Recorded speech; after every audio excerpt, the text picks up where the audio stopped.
Both the men's and women's lacrosse and tennis teams had crucial games this weekend that had major playoff implications on the line. We will sit down with Quinnipiac women's softball star Jordan Paolucci. Also, we have a very controversial NCAA topic at hand. Our panelists give their take. Stick around. You're watching the Bobcat Breakdown.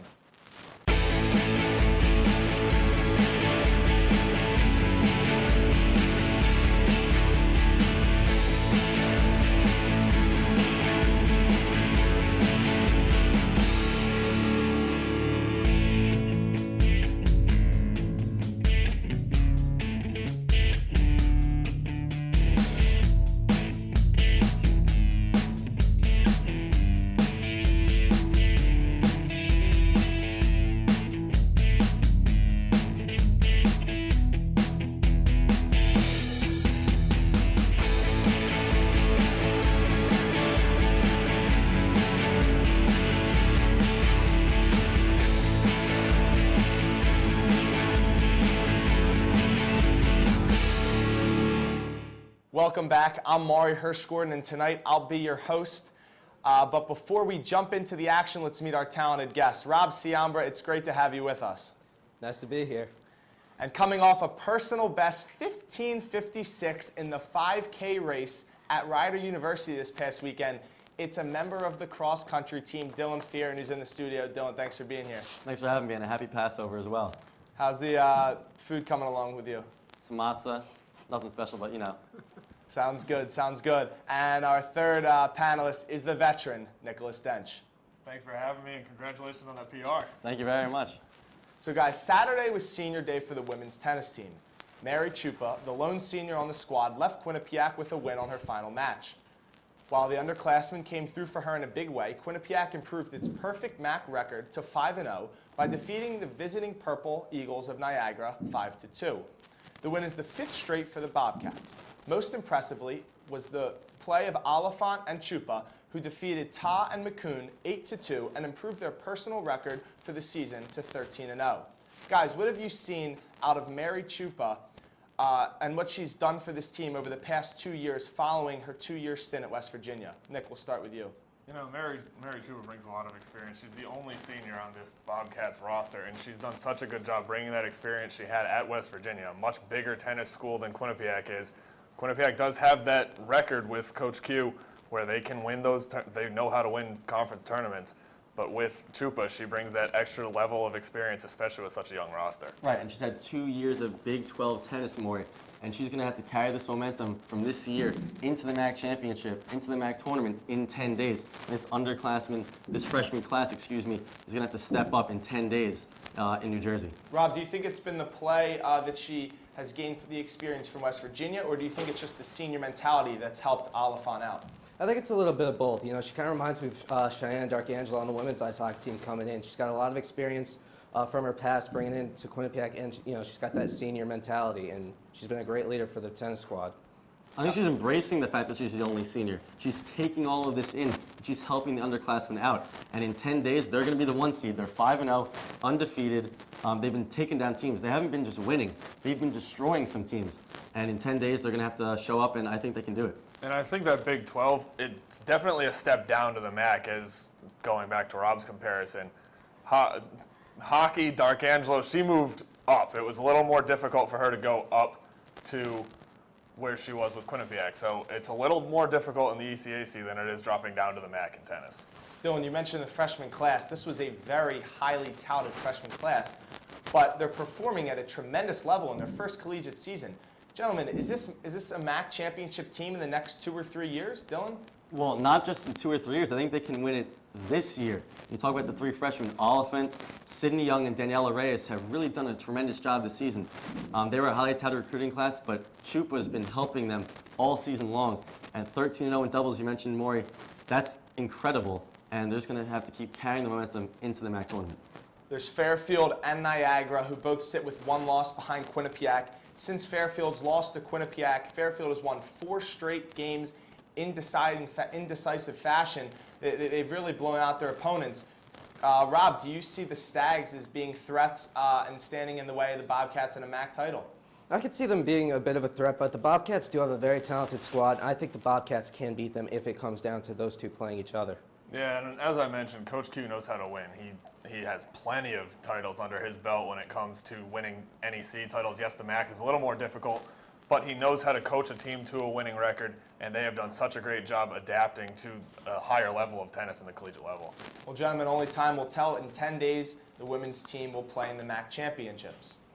So close, yet so far. It was Dylan Webster's shot on Saturday afternoon that was just wide of the goal that would have forced overtime in the men's lacrosse game against Canisius. But as a result, the Bobcats fell in heartbreaking fashion at home, 11-10. Heading into the fourth quarter, the Bobcats trailed the Golden Griffins 11-4. But 6 goals and 14 minutes later, the Bobcats cut the lead to just 1. Dylan, what did you see through the first 45 minutes in Saturday afternoon's contest that made it so hard for this potent Bobcat offense to score? Well, the Canisius defense was incredible, and they come out with extreme intensity, especially in the first 2 quarters in MAAC play.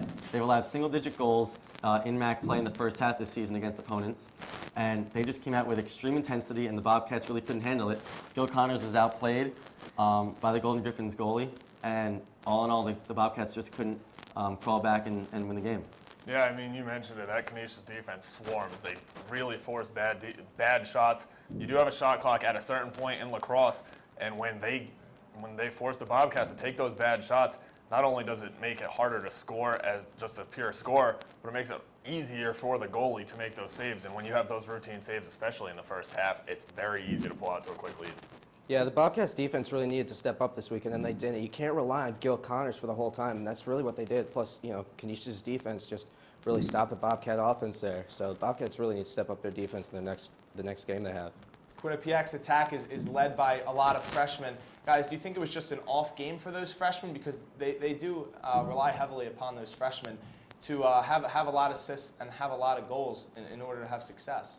You know, I think the biggest freshman in my mind, because they do have Sagal and Webster who are really kind of leading the scoring. I think the biggest freshman in my mind, and it has been all season, is Zach Vihar, and he played his best game in that face-off circle this year. So he definitely improved, which is big for this team going down the stretch. But they need, yes, those other freshmen to step in and really help out Sagal and Webster as the season goes on. Right, and it's not like Canisius is a bad team or anything. They're a pretty solid squad. These freshmen are young. They haven't really played too many MAAC games. They can use this as momentum. Even though they lost, they played some solid second half play, and they can use this as a little bit of momentum into the last 3 games this season. So the lacrosse team has one more final MAAC regular season game left. It's against Siena. So what do they have to do in that game against the Saints in order to end the regular season on a high note moving into the playoffs? Rob, we'll start with you. Well, Siena's undefeated in the MAAC. They're 4-0. The Bobcats, like I said before, it's stepping up the defense and protecting Gil Connors. They can't rely on him. I think it comes with defense first this time around, especially in the #1 team in the MAAC. Well, the 2 big keys for this team, I think, Nick, are to win faceoffs and to have some defensive intensity. They can win their faceoffs against Siena, and they have some intense defense, especially in the first half, and they can come away with a victory. Yeah, that's exactly what I was going to say. You got to win those face-offs. It gives you ball possession, and in lacrosse, ball possession is everything. If the other team can't touch the ball, you're not going to score. It's that simple. And then when they do have the ball, Siena's a very talented team. They have to play strong defense in front of Gil Connors. You cannot rely on Gil Connors, who is an extremely good goalie. You can't rely on him to win you a game. Guys, we're now going to transition on to the women's team. And the women's team sits at 2-3 in MAAC play as of now and is not in position to participate in the playoffs. However, don't lose hope. 3 games, all on the road, all need to be won if they want to come up and play in postseason. If 3 wins are not able to be met, what area of the team did you see that hindered them the most this year that will be the point of emphasis for head coach Danny Caro to address this offseason? Nick, we'll start with you. I think you got to go with defense and draw controls. That's exactly what it is for the men's team to win. For the women's team, it's what they need in order to make these games closer. They are atrocious in draws at times. Against Bryant earlier this year, they had 6 different people take a draw, and then their defense just allows way too many free possession shots and just easy shots in regulation play, which makes Sam Tilt's job a whole lot harder, and she's really not the most talented goalie as it is. Well, I think that this Bobcats team really didn't show up early on in the season offensively and defensively. It was a slew of things. The team itself wasn't together. Once Kelly Babstock came onto the team, the offense stood up and came together. But it was really the defense. And Morey, you said not to lose hope, but they have 3 road games and they're a game and a half out to make the MAAC playoffs. I'm almost there. Yeah, I definitely agree with Dench. It's more or less about the defense. Babstock and Aqua are returning despite losing 3 other high-scoring forwards in this offseason, or well, after this year ends. But the Bobcats, in the offseason, really going to have to focus on defense for next season. Dench, you make a great point about their draw controls and defense, because Bobcats definitely do have the offense to compete. Now they just have to have it on the back end. Well, guys, thanks for a great discussion, but don't go anywhere. When we come back, Dylan Fearon will sit down with softball star Jordan Paolucci to discuss some of her personal accomplishments. This is the Bobcat Breakdown. The Bobcat Shop, located at 1010 Sherman Avenue in Hamden. Your #1 choice for Bobcat merchandise. The Bobcat Shop features 2 floors of countless styles and colors. With a full 19,000 square foot screen printing and embroidery operation on the premises, Campus Customs and Simplify can design and decorate any garment or promotional product as quickly as needed. Stop in and say hi. Welcome back to Bobcat Breakdown. I'm Dylan Fearon, and joining me is Quinnipiac women's softball star Jordan Paolucci. Jordan, thank you for joining me. Thank you for having me. This team's lost 5 in a row, Jordan. Why? Is it the hitting? Is it the pitching? Is it a slew of things? Why has this team lost 5 in a row? It's a lot of things. I think we're still having some trouble with our communication on defense, and anytime that you kind of boot routine plays, it's hard to win, and we're not making adjustments too quickly. So I think the biggest thing is communication. We improved that. We started adjusting to pitchers quicker. And we're going to start scoring more runs and winning games. Well, now that you guys are on that losing streak, what's the mindset in the locker room? Every day, just coming out and giving it our all, putting 100% on the field. Coach always tells us it doesn't matter if we win or lose, but we got to be competitive and we got to give it our best. This team's in the middle of a 7-game homestand. You got 5 left. What do you guys got to do in this next 5 games to step up? Win. No, we have to. These next 5 games are crucial. If we can win these, we're back in the MAAC. But we really, unfortunately, we put ourselves in a situation where we're in a hole a little bit. So we have to win right now. So we're just focusing on going out there, jumping on top of these pitchers and scoring runs. Well, you guys are 4-8 in the MAAC right now. What are your personal expectations for the team the rest of the way? I expect us to make those adjustments. I expect us to communicate better, and I expect us to win ball games. I mean, we have the talent, we have the work ethic. We're going to put it together. What about you personally? Any personal goals for the rest of the season? Those kind of stay on the back burner for the season, but you're always thinking about them. Just going out there and doing what needs to be done for the team. Whatever the team needs in the moment. That's what my personal goal is. Well, now, what kind of transition have you made personally from a freshman at Quinnipiac to now a redshirt junior coming off torn ACL? It's been a big adjustment, but kind of not really at the same time, because when I was a freshman, coach back then put me in the 4 hole as a freshman, which is not super common, because that's kind of the leader of the offense. So I've been pretty comfortable in that position for a while. But yeah, when I went down to my knee sophomore year, coming back into it was definitely a challenge, because I'd spent an entire year off the field, and my team was gelling and playing without me. So kind of finding my niche was a little challenging, but it was a lot of fun. Well, how is it being an everyday catcher with an injury like that a couple years ago? It's just a lot of maintenance, a lot of rehab, a lot of time in the athletic training room, doing core stuff, doing quad stuff, making sure my body's running on all cylinders. Well, there are only a couple seniors on the team, so how have you as a redshirt junior led this team and been able to step up in the locker room and on the field? I've been kind of like a junior-senior hybrid a little bit, because it's my 4th year, but I am a junior. And the only other senior is Katie Alfieri, so I've been kind of picking up with the senior duties as well as the junior duties. But I mean, every day it's the same thing. You come in, you lead by example, work your hardest, help your team out as best you can, and then you go home and do it again. Okay, great. Jordan, thank you for joining me. Thanks for having me. We'll be right back on Bobcat Breakdown.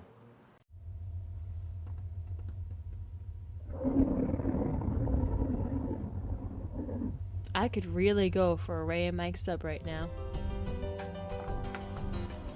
Come to Ray and Mike's and try our Philly chicken with cheese for just over $4, giant cheesesteak subs, and mouth-watering boar's head sandwiches for as low as $4.75.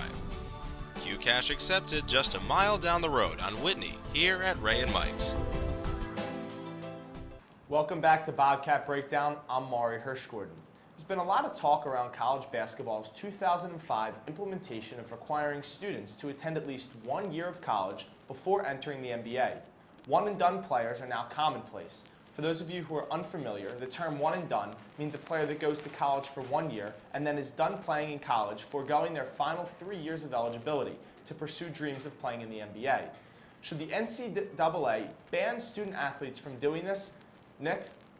Oh, absolutely. I hate this. It gets on my nerves. It's annoying to watch a team like Kentucky who has so much young talent, but then they go out and they're like, okay, yeah, I'm going to go play in the NBA, and they're mediocre NBA players at best. The last good NBA player that we saw that played one and done or even didn't play at all was LeBron James. Everybody else, it's at least 2 years. Personally, I think it should be at least 3 years. Get your bachelor's degree and then some. But you have to stay there and make it a little more interesting for fans. It's hard to play favorites with Kentucky when they never have the same guys. Well, Nick, you said LeBron James was the last person that you thought made an impact in the NBA, like was a great player in the NBA so far. Monte Ellis, Brandon Jennings. How about Dwight Howard. But you look at Brandon Jennings, he went to Europe. Right. Okay. LeBron James didn't go to college. Exactly. You take it and going back to before that, when you could go right out of high school, which was a lot more rare, even when you could do that, because the kids didn't feel ready. Well, you do that. Anthony Davis, one and done at Kentucky, won a national championship with the Wildcats under John Calipari, and is now in an NBA team with the New Orleans Pelicans in his second year. I think it's not a big deal at all, but I will agree with you on this. Think about if you had to stay for 4 years, okay? How much more fun would it be? Right, there'd be even more parity in the league, I think, because you'd have teams, instead of going to Kentucky every year, think about going to other teams in the same state. Instead of going to teams in Kentucky, you go to teams where you're from, in New York, Rutgers, Dylan, St. more John's. parity. Let's look at this past NCAA tournament. Duke There was a ton of 3 parity. seed. Duke was a 3 seed. They lost to the 14 seed Mercer. Now, Mercer had 7 seniors. They were one of a couple teams to start 5 seniors this year. Rob, if we saw this game 3 years down the road with Duke having a lot of seniors and a lot of NCAA tournament experience, then this game might not have that much parity. Duke would blow them out of the water, right? Exactly. No, I honestly hate this rule. I agree with what Nick's had to say. You know, anything can happen to these athletes too. You never know. These guys go to college for a year, but then maybe they have a career-ending injury. What happens after that? Are they going to go back to college after that? What if they don't get in? What do they do after that? I mean, it's like this with any sport. But, you know, I definitely agree more, you know, three years down the road, if Duke has more seniors, there's definitely a different outcome to any game like that. It's not that I'm disagreeing with you guys. It's just I'm saying I don't have a problem with it. Imagine if John Wall was at Kentucky for 4 years. What if Kyrie Irving or Austin Rivers was at Duke for 4 years? Austin Rivers is not a star in the NBA. There's Kyrie Irving. He's only been in the league for 2 years. More, I'm saying if he was at Duke for 4 years, imagine how good he would be. Imagine what a great college basketball player he would be. He had an insane freshman year, hit a buzzer beater at UNC. That's why I want them to stay 4 years. Exactly. Makes it so much more fun for us. Because of the term student athlete. But but that's a whole other discussion. But I'm saying I don't have a problem with it because you can have great players that go to the NBA and are great, and you can have guys that stay for 4 years. I do not have a problem with it if players want to go to the NBA after 1 year, but I also would like them to stay for 4 years as well. I just don't have a problem with it. Well, here's what I have to say. You know, don't make it a one and done. You know, sort of like eliminate that. Either somehow revise it or just eliminate it. Make them stay for at least 2 or 3 years, or then, you know, they can't go to college. They could go right from high school. You know, one and done. I don't know. I'm just not sold on the idea. I don't like players doing Rob, that. why do you say go from high school to the NBA, but you can't go to college for 1 year and then go to the NBA? Because I agree with what Nick had to say. You know, get a degree. Make something worthwhile. What if you go out of high school, then you're not getting the college degree? I say we do this for revision. Make it the baseball rule. If you're going out of high school, congrats. But that we did see it. There were a lot less kids going out of high school than there are going one and done. Nick, so you make a great point. It point. increases college. The head coach of University of Kentucky, John Calipari, who is notorious for bringing in many one-and-done players, said he agrees that the one-and-done rule in college basketball needs to be revised. And as you just mentioned, the MLB has a rule in which you can get drafted right out of high school, or you have to wait till after your junior year in college, but you're still not having that degree. Gentlemen, do you like the MLB rule instead of the rule that was implemented in 2005? I love the MLB rule because it guarantees you that you at least have an associate's degree. That way you can get a better job than I'm going to work at McDonald's or be the manager at Subway or something like that. So you look at it, and if these kids really don't want to play at a big school and they want to do a one and done, go to a junior college. That's the exception to the rule in baseball. You can go to a junior college for 1 or 2 years, but then you're not getting that degree again. I just don't understand what Rob was saying earlier about you either go to high school or you go to college. So Rob, what you're saying is you either go to high school, then to the NBA, or you stay at college for 4 years. Is that what you're saying? Yeah, sort of like that baseball rule. It doesn't have to be 4 years, but at least 3 years to get that, for that first degree. Exactly. I like that too, because a lot of freshman courses, 101 courses, are a lot of overview of high school material and introduction seminars. So those freshman courses really aren't serving anything. Rob, you said earlier that they could get a career-ending injury, but now you're saying you want them to go to college for 4 years. What are they? Nerlens Noel is a perfect example.